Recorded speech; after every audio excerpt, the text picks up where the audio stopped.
What's up, everybody? Welcome to the Pick Six Podcast, CBS Sports Daily NFL Podcast. I'm Will Brinson. I'm your host. It is Sunday, May the 2nd, I guess. Maybe Saturday, May the 1st, depending on when Debo throws it up. This is the draft recap. Of course, we'll be breaking down the draft throughout the coming weeks, but it is worth diving into the final day of the draft and handing out grades. So to do that, we bring in two freaking grinders on the draft scene. Our good pals who were here yesterday with us, Josh Edwards and Chris Trapasso. What's up, boys?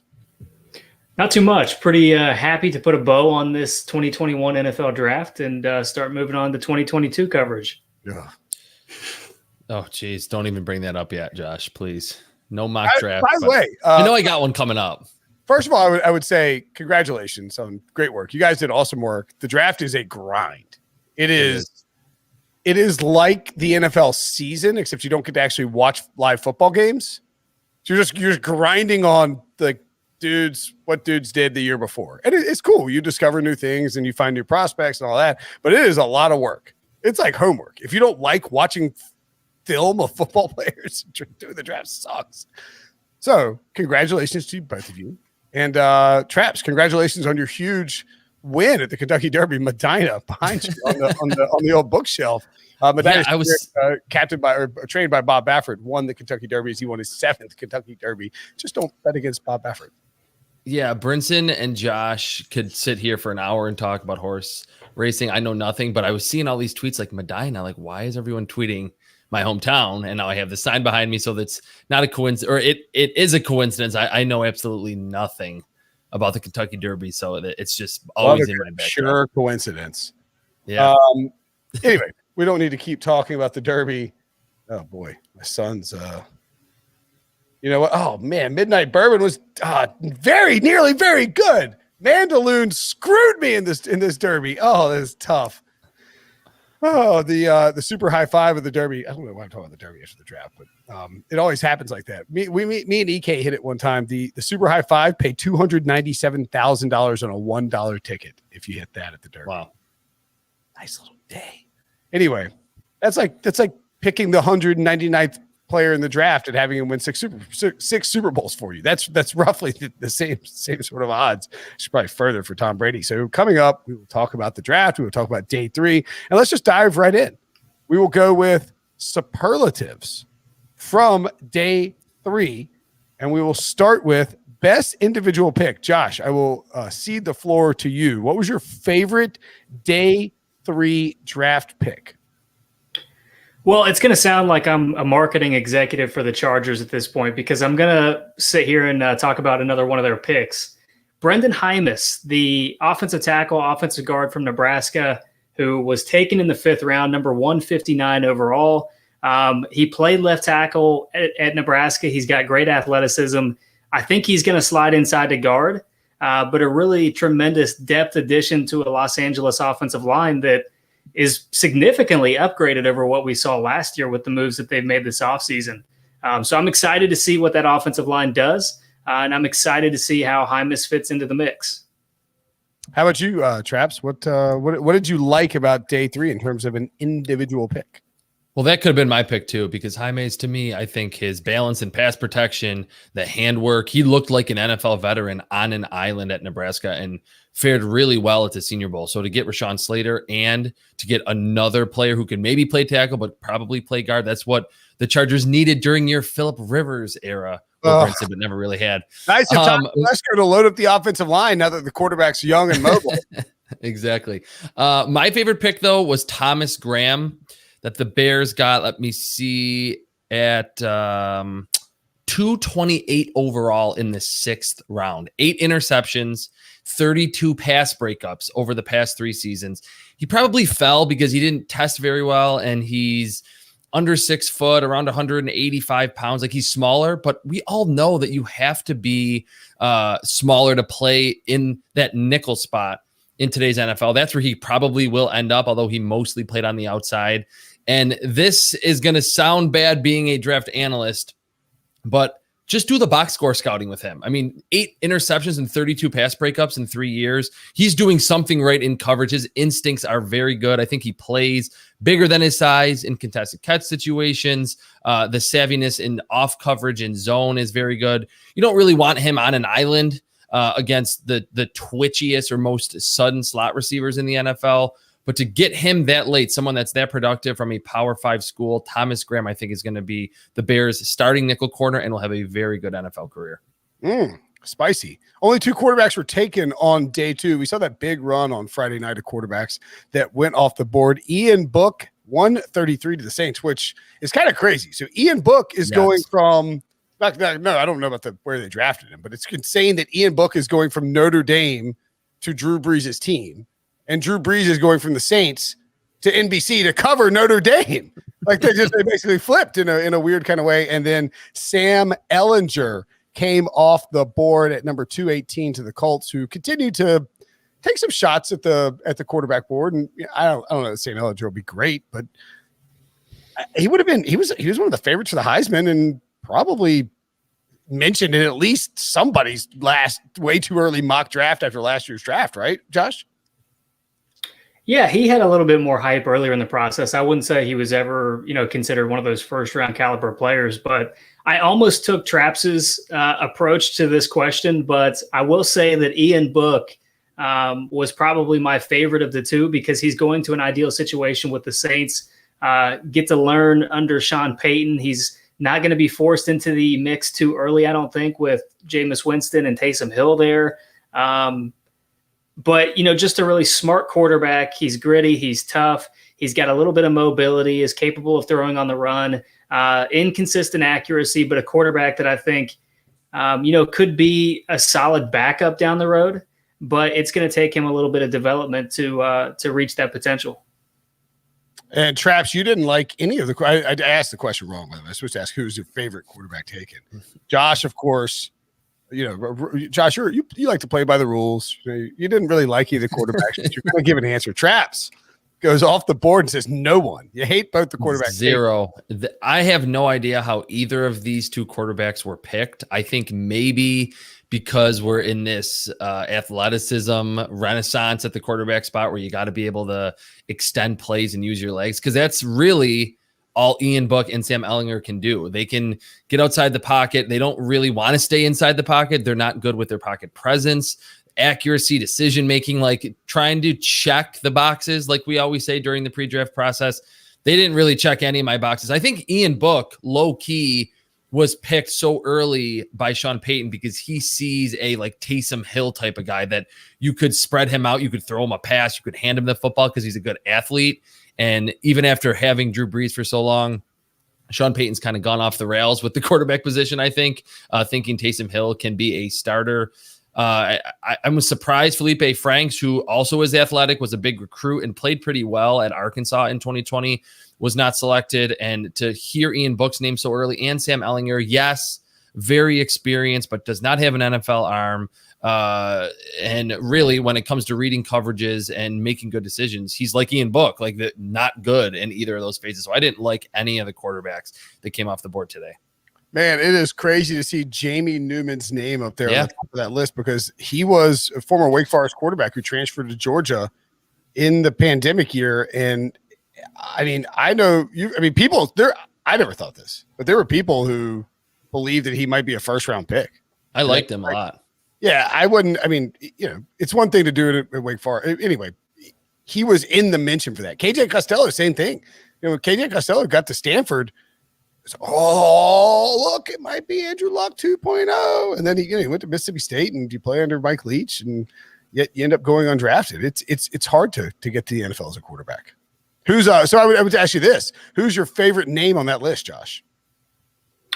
My favorite name on that list would probably be Jamie Newman because you do get some of the traits that you could possibly develop into a role player in the NFL. Some of those other guys, they just don't have the arm strength or what it takes to process quickly in the NFL and make quick decisions. Felipe Franks is one of those quarterbacks. KJ Costello is one of those quarterbacks.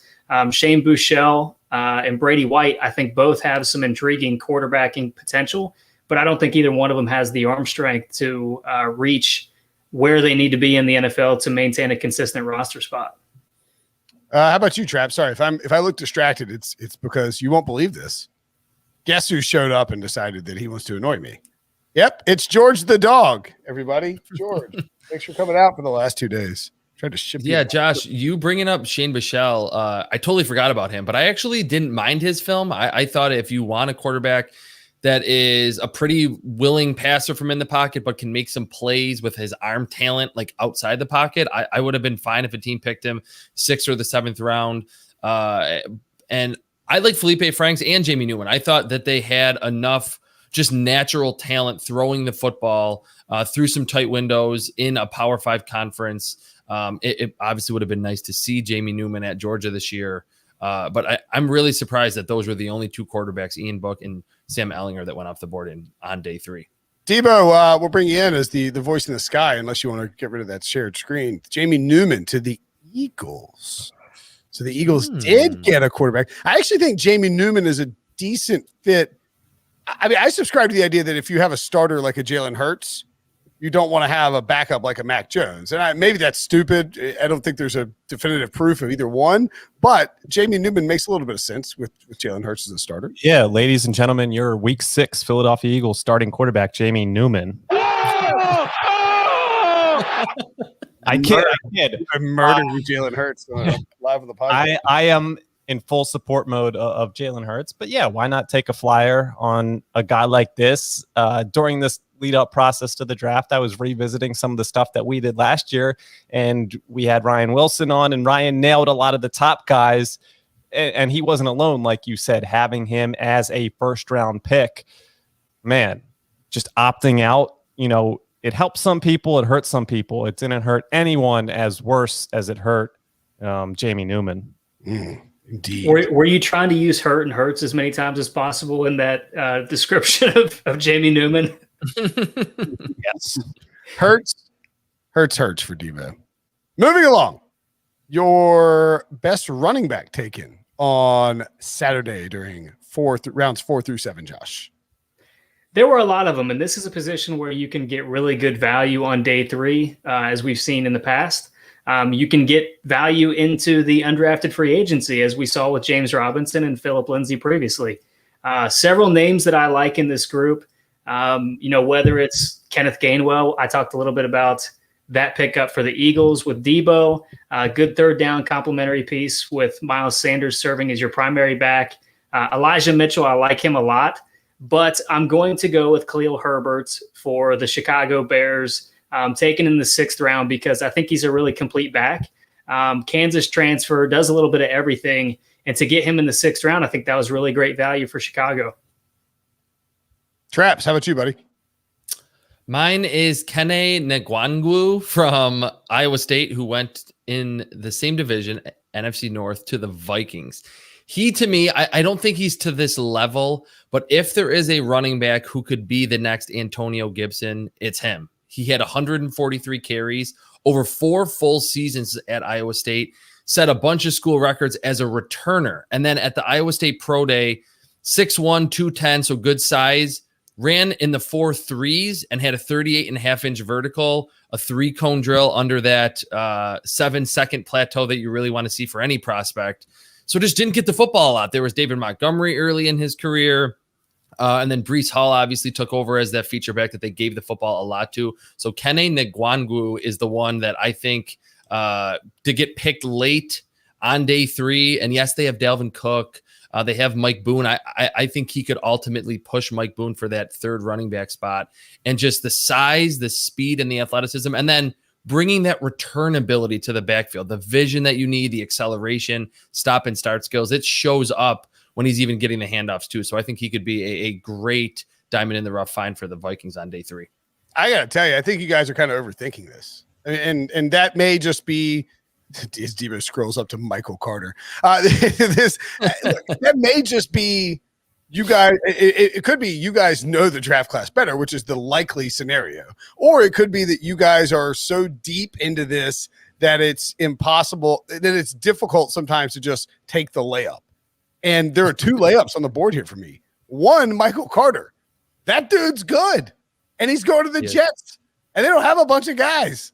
And he's going to run. He's going to get a ton of carries. And then 2, did they draft a running back earlier? No, they have. It's Elijah Moore. I love. We're getting the depth of the draft classes in a minute, but Elijah Moore, Michael Carter, Zach Wilson, and Elijah Vera Tucker. Nice work, Joe Douglas. That's very nice work. That's you add in some other pieces, and that's making an explosive offense. And of course, yeah, Devo can probably guess where I'm going. Chuba Hubbard. Sometimes you just gotta trust what you see, and Chuba Hubbard is a beast. Not in the I'm going to run you over kind of beast way, but an explosive monster.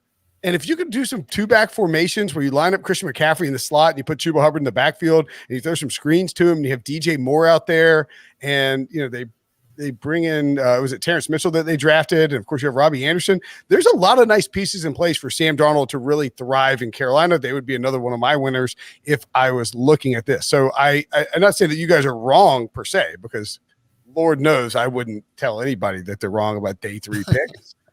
Oh, that's a good question from Daniel H in the chat. Why didn't Jarrett Patterson get picked? Is it simply a matter of wear and tear and just throttling crappy competition? Probably too slow. I mean, he's elusive. He's one of the most elusive backs in the class. Jump cutting. He can piece together 3 or 4 cuts in a run and make half a entire defense miss. But just the downfield burst, I don't think is there. But he could be one of those undrafted free agent running backs who ultimately carves out a role as that scat back who kind of hides amongst the trees because he's about 5'7" and ultimately plays pretty well early in his career. Puka Williams, I'm sure he's signed. The undrafted free agent thing drives me nuts. I mean, it's the draft ends and chaos. Guys, Puka to the Bengals. Puka to the Bengals. Jarrett Patterson to Washington football team are a couple running back updates for the undrafted guys. Thank you, Devo, for actually paying attention to the sport that I'm supposed to cover. The Puka Williams thing really intrigues me because Joe Mixon, Giovanni Bernard's gone. I wonder how much of Gio's role Puka could end up getting in 2021 and or Joe Mixon, who hasn't always been healthy. If Joe Mixon is down at all, does Puka Williams get a run? I'm taking a flyer on him in dynasty leagues late in drafts for sure. What about the best wide receiver, Josh? Who was your favorite round 3 wide receiver drafted on Saturday? Or excuse me, day 3 wide receiver drafted on Saturday? So I really like Tylan Wallace, who went to the Baltimore Ravens. 2019, he suffered a pretty significant injury that cost him most of the year. One of the most productive wide receivers in college football. I think because he was absent for most of that year, he was kind of forgotten. Didn't have the best pro day, but plays the position with as much play strength as any other player in this class, pound for pound. He's listed at 5'11", but he plays like he's 6'2" or 6'3" or whatever. Because he's able to make and win balls down the field. I think it's a good fit. He's got good range, which is kind of what you need for Lamar Jackson in that offense. Traps? I'm going to do a little bit of a homer pick here with the Buffalo Bills getting Marquez Stevenson, the wide receiver from Houston. To me, he was the best small speedster in this draft class. Tutu Atwell went in front of him. Amir Smith-Marset went in front of him. I actually had him graded in the 3rd round, and the Bills got him in the 6th. Now, I get with that loaded receiver group, there's not going to be a lot of targets to go around. But believe me, being in Western New York, a lot of fans and even local media were like, the Bills need someone that can stretch the field because Diggs can do it a little bit. Emmanuel Sanders at 34 is not doing it. That's never been Cole Beasley's game. They lost John Brown, even Gabriel Davis, who was found on some downfield plays in Buffalo last year, is not really someone that's going to threaten a defense. Marquez Stevenson is crazy fast. Get him in the jet sweep game. He's a great returner. He had 3 return touchdowns in college at Houston. Dealt with some injuries, and of course, he's not 6'2", 210. He's about 5'11", 185, so he's a little smaller. But if he gets clean releases off the line of scrimmage, he has that speed to play even faster than where he timed. I think he ran 4.48 at the Houston Pro Day. I think he's faster than that on film. That's what the Bills offense kind of needed to have that ability to take the lid off of defense and to allow more room underneath. So Marquez Stevenson in the 6th round, I really like that pick for the Bills. This wide receiver class is so fascinating because it is, considered a potentially historically great wide receiver class, but man, it's got a lot of work to do to live up to last year's class, which was incredible and not necessarily as hyped up. You saw guys go later yesterday with De'Ami Brown and Amari Rogers. I think are very good players. Amon Ross St. Brown out of USC is a really interesting guy that was drafted by the Lions. I think Tyler Wallace is the correct answer here when we talk about guys who were drafted on day 3. I also am a Daz Newsome fan, not in the sense that I like Daz Newsome, but mostly in the sense that I watched him carve up my team, and as a result, I am terrified of him. I mean, the skill position guys out of Carolina this year, between Daz Newsome, De'Ami Brown, Michael Carter, Javonte Williams, I mean, that is a really, really good group of guys. The Panthers are very high on Shi Smith, who they got in the 6th round. So a lot of interesting late round names. You have to think one or two of these guys sort of ends up popping, right, and becomes a legitimate weapon for one of these teams. And there's still some names out there who are, who went undrafted that could be interesting. If anybody stand out to you guys as an undrafted wide receiver, maybe perhaps one of the Surratt brothers. They're brothers. Right? I can go first. Tamori and Terry from Florida State signed with the Seahawks. I saw that just before we started recording. And he, to me, not as naturally talented as Josh Gordon, but he is that type, like 6'4", 220.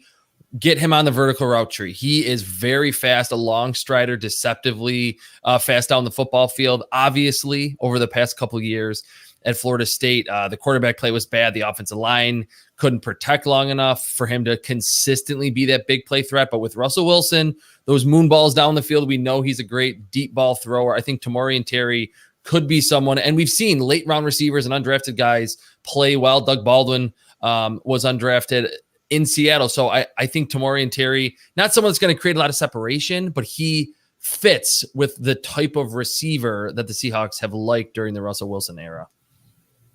Yeah, you talked about the North Carolina skill players. Your boys at NC State are going to be pretty good next year as well. You got Zonovan Knight, the other running back that I'm forgetting, Porter Rooks, Emeka Amizi. I don't know that they – Is it Ricky Person? Ricky Person, yeah. I don't – Zonovan Knight, I'm telling you, somebody's going to in either after this year or after the next year, somebody's going to take Zonovan Knight in the 2nd or 3rd round of the draft, and he's going to run for 1,200 yards one year. It's going to happen. That dude's a home run hitter. Yeah, I don't know if they have their Sam Howell yet, but they do have some talented players. How dare players. you insult Devin Leary like that? Talk on the pod. It's just factual. I don't know how I'm supposed to back that up. But to the question, there are a couple of guys that work out of the slot, have a little bit of speed, which was coveted in this draft class. Trey Walker from San Jose State, who initially was going to transfer, but then decided to stay in the draft. Whop Philyor from Indiana is a very thin wide receiver, but again, has tremendous speed, even though it didn't really show up at his pro day. And then Cade Johnson is a really good slot receiver as well. But to focus on one, I'll go with Trey Walker because although a little undersized, he, like Tylan Wallace, plays a little bit bigger than what he's labeled. I dig it. I was trying to my phone is I'm getting 4,000 like Twitter alerts. It's just so-and-so undrafted guys signed with so-and-so. So let's take a break. Yeah, it's mass chaos. It's mass chaos. Yeah, it's absolute chaos. It's a mall out there. Let's take a break and we'll come back and give out superlatives for full draft classes. Okay, so this is tough. Winners and losers on draft day is difficult because you can't ding anybody who doesn't have a 1st round pick for being a loser, right? Because they don't have enough picks for it. Like the Rams, you can't ding the Rams. And it's easy to make somebody a winner. The Raiders a few years ago had 3 1st round picks. It's easy to be a winner when you pick a lot of guys in the 1st round who come out with great talent. We're going to try and be a little more thoughtful here, I think. And you guys are going to give out superlatives. Josh, your favorite overall class in the 2021 NFL draft was the New York Jets. I did not pick Michael Carter as my best running back option earlier because I like him as a part of this haul by Joe Douglas. You start with Zach Wilson, who I was a big fan of. You get Elijah Vera Tucker, who is arguably the best interior offensive lineman. Elijah Moore at wide receiver, who I absolutely loved. You get Michael Carter, the running back, who is very fast, adds another element to that offense. Michael Carter II, who is a versatile defensive back that can play corner. He can play safety. You get Hamza Nasir Dean in the sixth round. Yeah, yep. Sixth round. One of those hybrid kind of guys, linebacker, safety, just bigger, capable of making plays and impacting the passing lanes. Jamian Sherwood, similar kind of conversation. He's a little bit of a bigger safety that might end up moving down to the will linebacker position.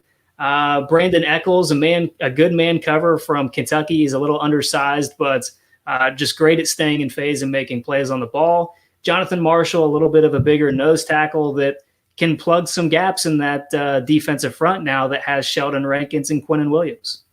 By the way, I have to point out that Joe Douglas and the Jets drafted multiple Michael Carters from the ACC. Michael Carter. Has that ever happened?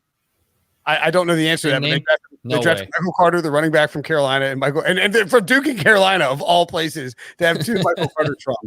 I talked about this on our last two podcasts. I don't want to dive into it too deeply and overemphasize it, but when you draft a quarterback second overall, Joe Douglas is doing the opposite of what they did for Sam Darnold. That is important. You draft a quarterback 2 overall and you surround him with players, and they've done that. The first 4 picks were quarterback, offensive lineman, wide receiver, and running back. And they were explosive playmaking guys who can do damage when you get the ball in their hand, at least the skill position guys. And then, it's also, if you're Joe Douglas, Daniel Jeremiah's at NFL Network. They're like BFFs. You're probably going to get a good grade. Not going to get hammered, right? I wouldn't. If you guys were, if I was making picks, you guys wouldn't be like Brinson. Actually, you might be like Brinson gets an F. You would be like Brinson gets an F-, even though I took Trevor Lawrence 1 and then walked away for the draft.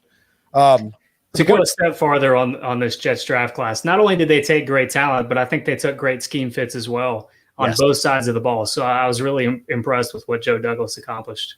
The AFC East is a fascinating situation moving forward because the Dolphins and Jets have gotten remarkably better in the last year. The Bills are clearly a contender to win the Super Bowl this year. And those poor, sad little Patriots are trying to figure things out and spending big and drafting Mac Jones. Traps, who's your favorite overall class out of this draft? Mine's the Chicago Bears. And I don't know if I've ever thought that in all of my years evaluating the draft, which is not that many years, but it seemed like they, with Ryan Pace there, after the Mitchell Trubisky disaster, like a lot of their overall draft classes have been pretty disappointing. But to go from pick 20 to move up and to not be afraid to trade up for Justin Fields, I thought was tremendous. So you kick off with a home run at the quarterback spot, and there's no more tweets of Andy Dalton being QB1 out there anymore, which is good. Then in round 2, Tevin Jenkins, who I thought was a first-round prospect at right tackle. I think a lot of people felt the same way. Nasty Mauler, technician, good with his hands. Not a crazy athlete, but he just blocks everything. So you kind of do what the Jets were doing. You get offensive linemen around your young quarterback. And then later, 5th round, Larry Borum from Missouri. I think he's one of the best tackle guard converts in this class. Very calm, cool, collected, not someone that's lunging a lot, very naturally powerful, being as big as he is. As Josh said earlier, Khalil Herbert, I think he's one of the bounciest running backs in this class. Not crazy fast, but in the ACC, he was a disaster to try to tackle in the open field. Very, very elusive. And to me, that's the most important trait that any running back can have. And then Daz Newsome, I was going to pick him as my favorite wide receiver, but I knew I was going to talk about the Bears. Daz Newsome at 221 overall. If you have Pete Prisco on, you can mention this. My hot take for this draft is that Daz Newsome is going to have a better NFL career than Diami Brown. I think Daz Newsome fits what the league is trending towards: separation ability, yak ability. Diami Brown will hit some downfield plays, but Newsome out of the slot is not fun to cover or to tackle once he gets the football in space. Great returner, and that translates over when he's running routes. And then my guy Thomas Graham, to get him at 228, I think he bolsters a secondary that was getting a little older and lost some pieces this year in the offseason. I just thought from start to finish, based on the players that they picked and where they got them relative to how I had them evaluated and where I had them ranked, I think they got great value pretty much their entire draft class. So I don't know if they're going to compete and play better than the Packers and overtake them for the NFC Aaron, North. Let's throw a TBD on that. I mean, let's see. I don't know if they'll do that, but I think they are a playoff team from last year that improved itself a lot in this draft. I'm taking the Bears with Justin Fields and Andy Dalton over the Packers with Jordan Love. That's for sure. We'll get to Daniel H's question in a second. I just want to point out that with the Bears draft class, what really stands out to me is that for the first, I've never seen Bears fans comfortable coming out of a draft with Ryan Pace. Exactly. And this is the first one. And the difference between this and a normal Ryan Pace draft class, I believe he only took one player from a non-Power 5 conference. His move is usually doubling up on positions that the Bears already have and doing it from small schools. And it hasn't worked out for him. We're trading up for Mitchell Trubisky. Now, he gave up next year's first-round pick, so that has to factor into the equation when you talk about this. But he did it and got Justin Fields, so I'm fine with it. Daniel H. asks, who wasted their top picks according to your board? Josh, I guess the question is, what's your least favorite day 1 or 2 pick? Yeah, there's a few of them. I'm going to go with Peyton Turner to the Saints. I know there was a lot of buzz around him to be taken in the first round, but the value just wasn't there for me. I think he's a really good player and has a lot of potential, but it was just a little outside of where I would have been comfortable taking him based on my board. All right, how about you, Traps? I'll actually go with Gregory Rousseau going to the Bills. I was not a fan. I was on this podcast saying he should go in the 3rd or the 4th round. The Bills pick him at 30. They're a team that doesn't have a ton of needs, but to me, I understand that they have Josh Allen. He's relatively young. He's not even 25 yet. He turns 25 in a couple days. That they understand that they have their franchise quarterback and they want to build themselves to be contenders for the next 10 years. But they also are in the position that Josh Allen is still on that rookie contract. I would have liked a more instant impact guy. And there were players available at 30. I thought that was a pick that was more that a rebuilding team would ultimately use in the first round, not a Super Bowl contender. So Gregory Rousseau, I didn't really like that selection for the Bills in the first round. All right, let's move on to the worst overall class. And this is fairly easy, Josh. If you want to take somebody without a first round pick, who you got? It's all about how you use the picks that you have, Will. We all know this. That's why I took the Rams as my worst class. I just wasn't a fan of the picks that they used. Tutu Atwell is a talented player, but just very small, very thin, capable of taking the top off the defense. But I just thought it was a little bit too early to make that pick. Ernest Jones, I wasn't as high on him as Daniel Jeremiah and some others were. Bobby Brown III, I actually do like that pick. I think it was solid value where they took him. But then you have Robert Rochelle, who honestly I think is probably more of a safety from Central Arkansas, just really long player, just doesn't look the most comfortable in man coverage right now, which may be why the Rams took him where they did. Jacob Harris is just kind of an underdeveloped tight end at this point. You're taking a flyer on a guy that could become something down the road. But I don't like the pick right now. Ernest Brown, I'm okay with. Jake Funk, just a little bit too rich for me based on some of the other options at running back that were on the board at the time. What about you, Traps? What's the worst class? All right. We talked about this team a little bit on yesterday's pod, so I won't be crazy long here. After Trey Lance, I did not like what the 49ers did really whatsoever. I mean, I'm glad for 49ers fans, and this is no disrespect to Ryan Wilson, that they picked Trey Lance over Mac Jones at number 3 overall. They picked Trey Sermon, and everyone's like, oh, this is your zone runner on the outside, can compete with Raheem Mostert and Jeff Wilson there. But then later in the 6th round, they pick another running back, Elijah Mitchell, when we know that Kyle Shanahan can get a lot out of undrafted guys or players that don't have a lot of pedigree. So to pick 2 running backs was really confusing. And then the linemen that they picked, Aaron Banks, I talked about him yesterday, bigger, not someone that is really great in his own blocking scheme. And then Jalen Moore from Western Michigan in the 5th round, same deal. He's a tackle in college, will have to play guard in the NFL, and he's not a great athlete. He's more of a power player. And unless Kyle Shanahan is going to abandon his dad's offensive scheme, which I highly doubt, those 2 are not stretch run type of offensive linemen. Didn't hate Ambry Thomas. Diamador Lenoir from Oregon, I thought was well overdrafted. was a big recruit, but never really lived up to the hype or met the expectations there. Not really sticky in coverage, and he's small, short arms. And then Talona Hufunga, which I'm not the best at pronouncing his first name. Hey, USC. we're gonna mispronounce names. That's my bit here. Okay, You're right. You're right. It should be. Know the names.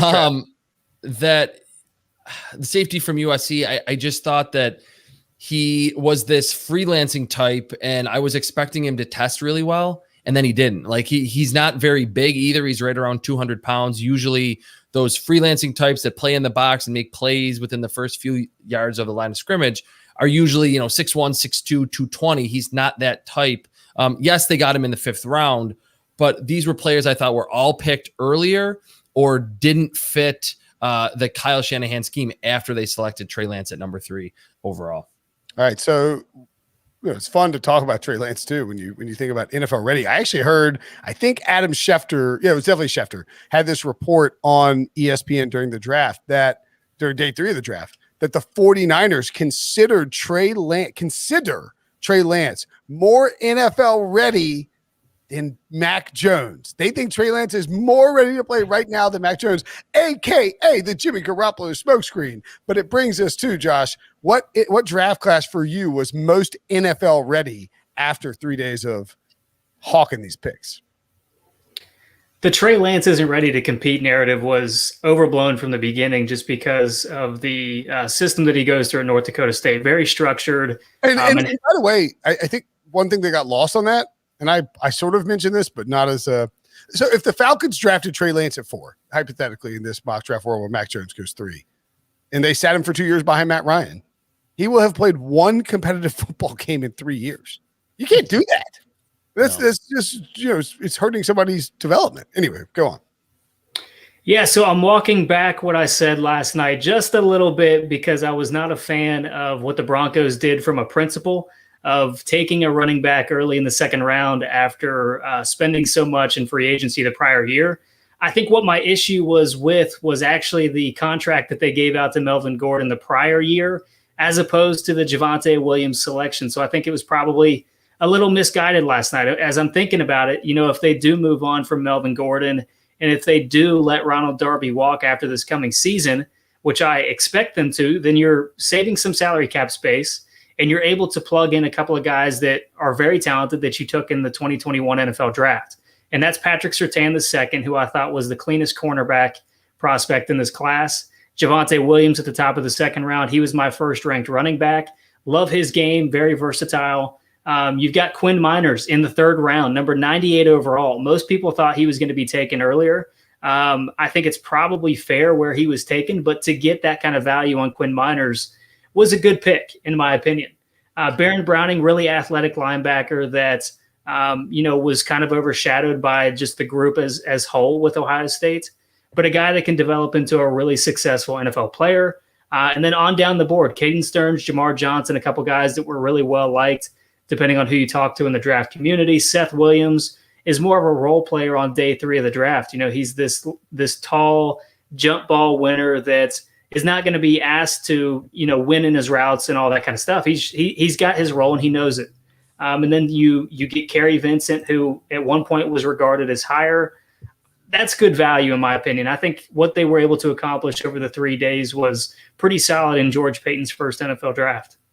But I'm like laughing while Josh is reading through this, doing detailed analysis. I wasn't laughing at you. In fact, I think so. Before we started this podcast, Devo was on the video and he was doing this. He was smirking, as only Devo can smirk. And he said, "I saw a tweet that was funny." I think I know what tweet it was. Can I guess, Devo? Of course. Okay. I think the tweet that you saw, this is the tweet that I saw, and I can't stop laughing at it. I think the tweet that you saw is the Aaron Rodgers looks like he's at the Kentucky Derby to arrest Tom Brady tweet. No, I actually dropped it in a Slack room that you are in, so I thought you may have actually seen it. No, I don't pay attention to it. But I've seen the Aaron Rodgers Tom Brady one. That gives like a little like slight chuckle, but not quite the smirk that I had before. I was giggling. Rodgers is like leaning over that rail, and Brady's like sawing her out like a villain who just doesn't care. It's incredible. What was the one? Where did you drop the one? I don't know if I want to share it on the. It's not bad, but it's okay. Never mind. Carry on. What about you, Traps? What's your most pro-ready class? No, Josh, that was a good pick with the Broncos. I totally agree. And it is funny as Josh is giving detailed analysis, or I am, to watch Will, because Will wants to jump in so much, but he's done a good job, I think, today, letting us just rant about 6th and 7th round picks. I don't want to. I'm laughing at Tom Brady tweets. I'm gonna go with. I got nothing on the 3rd day of the draft. 4th round, yeah. 5th round, a little bit. 6th, 7th round, no. I'm putting in superfectas on the Derby. Exactly. I'm going to go with Will's Carolina Panthers. I think the job that they did from 1st round to 7th round is ready to go. I mean, JC Horn, I was a little lower on him than going number 8 overall, but he's ready to start. Terrace Marshall is young, but he produced for back-to-back seasons at LSU, and they have the connection there with Joe Brady. I think he's going to be inserted right away. Brady Christensen, he's an older prospect at BYU, so he better be ready to play. I think he is. He's 24 he's that years left old. tackle that they. Yeah, so they need to play him right away. I think he is ready to start right away. Very clean film there at BYU last season. Tommy Tremble, good blocker. I think he takes a little bit of time to develop, but they don't really have a star tight end, so he could see the field a little bit earlier than people think. You mentioned Chuba Hubbard, immediate backup to Christian McCaffrey, and I think when the blocking is good, he can hit some home runs in that offense. And then later, like when Will started to make his bets on the Kentucky Derby, Davion Nixon from Iowa, a lot of people thought he was going to get picked a lot earlier. He was the Big Ten Defensive Player of the Year. Very good handwork, agility, can get upfield. Like he is Deontay Brown, son. What a massive hit. Yeah. And then Deontay Brown, who's ready to start at guard. I mean, he's not a high upside guy that you need to develop. He's looks like a classic NFL guard at like 6'3" and 350. I even like Keith Taylor, and I like Shi Smith. So I think this is a class that we don't have to wait 2 or 3 years to see if these guys will develop. We know as a rebuilding team too, that the Panthers are ready to give opportunities to young players, just like they did on defense last year. So from JC Horn all the way down, I mean, they did pick a long snapper. I wasn't a huge fan of that. To Shi Smith in the 6th round. A lot of household names in the draft community that they picked, even on day 3. A little analyst heat here, because while Traps claims that this is the most NFL ready class, when polled about who would be the class that would take the most time to judge, Josh Edwards thinks it's the Panthers. Oh, Let's hear it. Let's hear it. So it starts with JC Horn, who I like his physicality. He gets a little handsy in his routes, so I'm wondering how that's going to translate to the NFL. Terrence Marshall opted out of a portion of this past season. Just kind of curious to see how he's going to transition to the NFL. Obviously, Joe Brady didn't have a problem with that, having worked with him in LSU the prior year. Brady Christensen, he's got shorter arms. Kind of wonder if he's going to move inside to guard. Did they say he's going to be a left tackle? I haven't seen that. Sure. Greg Little sucked, Okay. and Cam Irving is Cam Irving. So Yeah, I mean, I do like Brady Christensen. In a perfect world, they roll Brady Christensen out day 1, and he's their starting left tackle, and he plays well. But I don't necessarily think you can bank on that from a 3rd round pick who's 24 years old. Yeah, I do like the player. I'm just thinking if he makes the transition inside, you have to take that into consideration. I don't know that he's ultimately going to do that, but I did like the improvement that he showed from 2019 to 2020. Tommy Tremble, I love. I'm not going to try to say anything otherwise about that pick. Davion Nixon, the thing that I had an issue with him is that he just wasn't consistent. I mean, he's great value at that stage of the draft, and could very well turn out to be a fantastic player, but I'd like to see more consistency from him because, splitting the gaps and the pass rush potential that he shows is fantastic, but I would like to see him do it a little bit more consistently and work on his rush defense as well. Deontay Brown, just a huge, massive human being. I'm honestly probably not too worried about that because I loved what I saw of him on film. I think that was great value. But when you're looking at most ready, you're talking about the top picks, and I just have a few questions about the guys that they were taking on the first couple of days. Okay. Traps, what is your least – and also, I'm pitting these two guys against each other in a friendly battle. Totally fine. Yeah, but I would say that takes the most time to judge. You could also frame it in a different way, which is, one, did the Panthers make the right move in taking J.C. Horn over Patrick Surtain and maybe more importantly, Justin Fields? 2, should they have traded out of their second round pick and given Tevin Jenkins to the Bears, who also drafted Justin Fields? If the Bears are in the Super Bowl sometime in the next 3 years, or sometime, in the next 5 years, that's, you can't judge it right away. The Panthers could have made mistakes if the Bears are great. And then, a guy like Terrence Mitchell, is it Terrence Mitchell or Terrence Marshall? Terrence Marshall. Yeah, Terrence I called him Marshall. Mitchell twice. I don't know why. Terrence Marshall has major medical issues, but he played for Joe Brady. So in theory, the Panthers should have a better idea of how healthy he is. If he's not healthy, it's a bad pick. If he is healthy, we'll see. And I like their process. They traded back a ton. They added a bunch of draft picks. It's very different. Josh Norris of Underdog Fantasy pointed this out, but it's very different than what we've seen for years. People who follow the Panthers, from Marty Herney and then even Dave Gettleman. It appears that Scott Fitterer wants to move back, acquire more assets, and take more shots. And David Tepper is letting him do that. Whereas Jerry Richardson used to flex on Marty Herney and tell him that you're drafting, Amari or Amonte Edwards because he went to App State. Like, what are we doing? Or you're trading up for Everett Brown or trading up for Jimmy Clausen. And so to me, that signals a good thing for the Panthers in terms of the process. But so maybe that is a good, what I'm saying? Like, it may take a while to play out. What about you, Traps? Who stands out to you as draft classes that could take a while to play out? Yeah, I'll go with 2 teams quickly. The Indianapolis Colts, I don't know how they did not select an offensive lineman until the 7th round, unless they have some veteran. And again, we can get Debo to chime in on the Carson Wentz stuff here. But Carson Wentz, they don't have an offensive production. Yeah, they don't have an offensive tackle that is ready to start at that left tackle spot, and that's a huge problem going into the season. They're going to roll with Sam Tevy, I think. Which is, I'm not saying that's not a good sign. That's bad. That's what I'm saying. It's a bit of a red flag for sure. I'm just telling you, I think that's what they're going to go with. I'm not saying it'll work. I'm just saying that's what they'll go with. Yeah, no disrespect to Sam Tevy, but when I'm saying there is not a capable left tackle, I guess I am kind of dissing him, that he's not someone that they should have a lot of faith in to protect Carson Wentz after making that trade. I like Kwity Paye. The edge rusher from Vanderbilt has a torn Achilles, so to go back-to-back edges, I didn't really understand that. Sean Davis, the Florida safety, is kind of an old-school hitter. He kind of reminds me of Calvin Pryor, who never really amounted to anything in the NFL, not great in coverage at all, but will lay the lumber, lowers his head a lot, misses a lot of tackles. They drafted a wide receiver from Charleston who is a crazy athlete, like 6'5", 225 with, high level athleticism. And we know that he's from Charlotte, right? Or Charleston. He's from Charleston. I'm going to hop. We had him on All Things Covered, and he is from the Bahamas. He came to the United States when he was 15 years old, played at the University of Charleston, not College of Charleston. Do you know where University of Charleston is? I'm guessing in Charleston, but I don't. It's in West Virginia Charleston. Oh, it's not even South Carolina Charleston. No, it's Division 2. But yeah, he's 6'5", 230, runs in the 4.3s. So that was someone. It feels like it's pronounced like Strawn, isn't it? Strawn, yeah. So Strawn. He moved from the Freeport, Bahamas to Charleston, West Virginia, just so that doesn't get overlooked.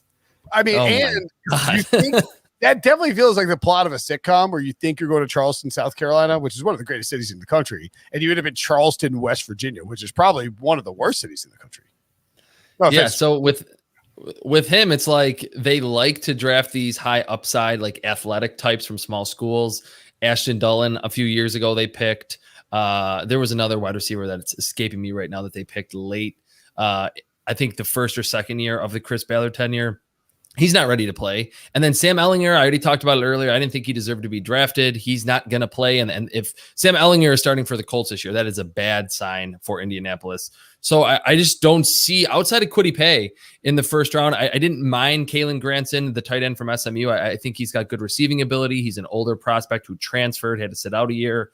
I just don't see a lot of instant impact guys for a team that was in the playoffs last year. And I think Phillip Rivers was a big part of that.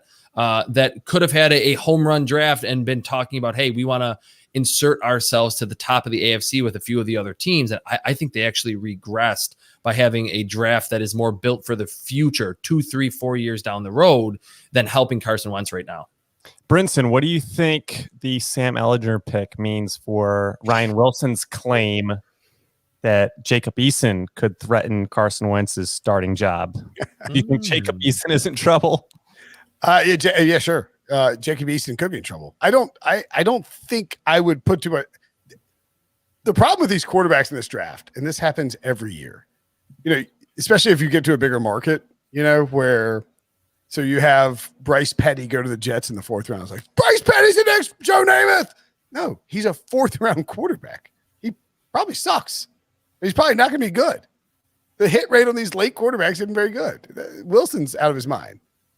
Is my larger point. Carson Wentz is fine. He'll start 12 games, and then Sam Ehlinger can come in and finish out the season when the Colts are limping to the not playoffs. Hopefully he's not too mentally affected by a 6th round quarterback.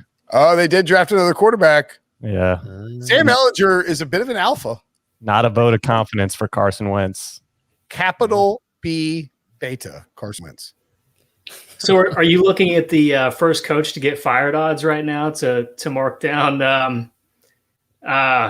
Name's escaping me. Yeah, Frank Reich. It's been a long weekend, but what sucks so bad is I became a Colts fan for 1 year because of Phillip Rivers. And I love the Colts. And I love Chris Ballard. I love Frank Reich. Like, Chris Ballard's easily in my top 3 favorite general managers in the NFL. And Frank Reich might be my favorite NFL head coach, at least one of the top 3. And now I have to hate the Colts because they dared to replace Phillip Rivers with capital B Carson Wentz. With B standing for better quarterback? No, B standing for maybe P. How about P? Capital P. Please, as in, please don't build a statue of Nick Foles in front of my stadium, because otherwise I'll get scared. Be careful. Carson's going to ball out. What do you want to bet? We gotta have a bet on Carson Wentz. Yeah, we've teased this before. We got to narrow it down about how we compare it to Rivers last season, but we'll have something down the road. Okay, I'm on Debo's side for what it's worth. A wide receiver. They didn't pick a wide receiver. By the way, the wide receiver. I think you were talking about Deion. Late. Deion Kane was the late. There was another one. Josh probably remembers. Maurice Fountain. He's another one. Was he Northern Iowa? Yeah. They like always to pick a athletic small school wide receiver, and I don't think any of them have ever amounted to anything. But it's a 6th round pick. Like Indianapolis as a whole, though, did have success with Pierre Garçon from Mount Union. It was before this regime, but they have had some success in that organization. Josh, I agree with you. Josh, I heard you were on my side. All right, so that's the show, everybody. Thanks for coming out. Yeah, in jest, I do love Frank Reich. I do love Chris Ballard, and I do think Carson Wentz is going to be successful. So very interested to see what this bet amounts to.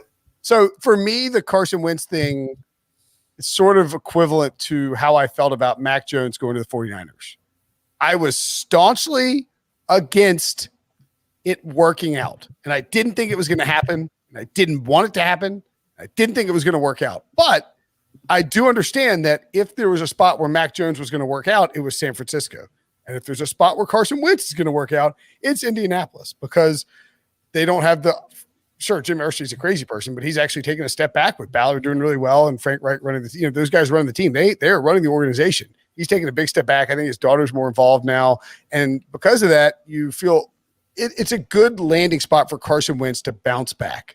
There's not going to be any of the scrutiny that there was in Philadelphia. I would even argue that there's going to be more coverage from Philly of Carson Wentz, in terms of hot sports talk, than there will be in Indianapolis, where they just kind of chill and eat beef, I guess. I don't know, whatever they eat. You're right. What's the Indianapolis food? Shrimp, I guess. After, on Sports Talk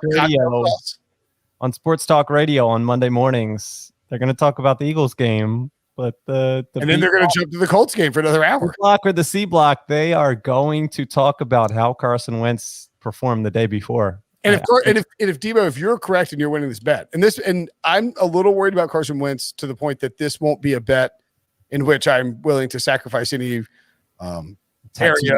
Yeah, I'm not. This is not going to involve me putting ink on my skin. If haircuts, no, I'll shave maybe.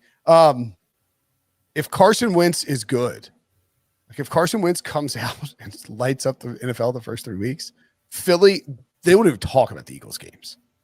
It'll just be straight to fire Howie. Look what he did. How could he do this? I'm almost kind of rooting for it just because Philly will be such a hot mess. No, now I'm on your side. Let's wrap. All right, let's get out of here. Well, first of all, did I miss the emergency pod with Breach's Bengals taking the Oh, first and my only God. kicker? Josh, Yeah. saving the pod for the second straight night. Thank you. I was drafted by Brinson. Ball was dropped by me. So the Bengals did take a kicker. Breach checked in at 5:15. Do I need to be on the pod tonight? Us. No, you're not. Debo, we will take a statement of the Bengals selecting a kicker if you have one. Breach. 15 minutes later, he wrote 3 paragraphs. I'm going to read this paragraphs now. Although I'm not on the podcast tonight, I thought I should weigh in on what could go down as the best pick in the 86-year history of the NFL draft. As everyone knows, my 2 favorite things to talk about are kickers and the Bengals. And sometimes, beep, but let's ignore that right now. With the 149th pick, all of my dreams came true when the Bengals selected the first kicker of the entire draft. Sure, only one Bengals kicker has ever lasted longer than 4 seasons with the team after being drafted by them. My dad was drafted by the Lions, so he doesn't count. And yes, the only 2 kickers taken in the top 150 over the past 10 years were both cut after 1 season, Roberto Aguayo and Matt Gay. But I'm going to overlook both of those things because I think Evan McPherson can make magic happen in Cincinnati. The first thing I need for him is to never miss a kick so that Brinson can never play that dumb Randy Bullock clip again. I think I actually deleted it. Fat Randy! Also, the last time the Bengals drafted a kicker, Jake Elliott, he won a Super Bowl his rookie year with another team. And that's what I'm expecting from McPherson, except he's going to win it with the Bengals and not the Eagles. Sorry, Debo. See you guys in Los Angeles for Super Bowl LVI. Thank you for your time. Godspeed and Who Day. Wow, that's impressive. I can't believe it took him 15 minutes to type that. It was very on brand, at least. Oh, yeah. He leaned into the only thing he missed was a mention of a cat. At any rate, that's the show. Traps, Edwards, you guys are the best. Thanks for taking all the time you did this weekend to talk about the 2021 NFL draft. You guys have put in yeoman's work, grinders, blue collar, hand of the dirt, as Dave Jordan likes to say, blue collar, hand of the dirt, salt of the earth, grinders. You guys did awesome work, and I'm sure we will talk to you very soon. Go take a nap.